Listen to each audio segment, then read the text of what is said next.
vitesse qui était prévue, puisqu'il a été initié il y a 5 ans et qu'au bout de 5 ans, on n'a que 2000 logements sur un programme prévu de 100 000 logements. Qu'est-ce qui bloque? Pourquoi on n'arrive pas à dérouler ce programme? Donc les promoteurs ont apporté leur point de vue, les difficultés qu'ils ont. On a parlé de l'accès au foncier, on a parlé de la cherté des matériaux, c'est-à-dire le coût de production, le coût de revient d'un logement ne peut pas être ignoré.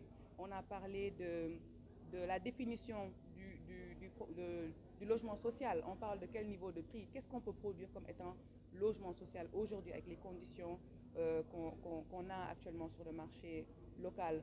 On a parlé de plein de choses, les débats ont été très enrichissants.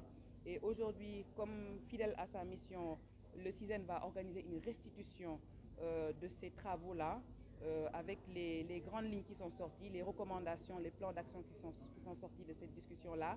Ce qui est clair, c'est qu'il faut qu'il y ait vraiment un dialogue entre les acteurs du secteur privé, national et l'État pour développer, fluidifier les instruments et les mécanismes qui sont mis en place, faciliter la mise en œuvre parce qu'on constate des blocages à la mise en œuvre de cette politique-là et ensemble faire avancer les choses. Donc nous organiserons une restitution de ces travaux-là et nous aurons une démarche toujours fidèle à celle du CISEN, à aller vers l'État pour voir comment nous pouvons travailler avec les acteurs sérieux qui sont capables de délivrer, qui sont capables de réaliser ce programme 100 000 logements-là pour pouvoir offrir aux Sénégalais quand même des possibilités d'accès au logement, des logements décents, des logements à leur portée, que ce soit par le biais de la location-vente ou de la vente.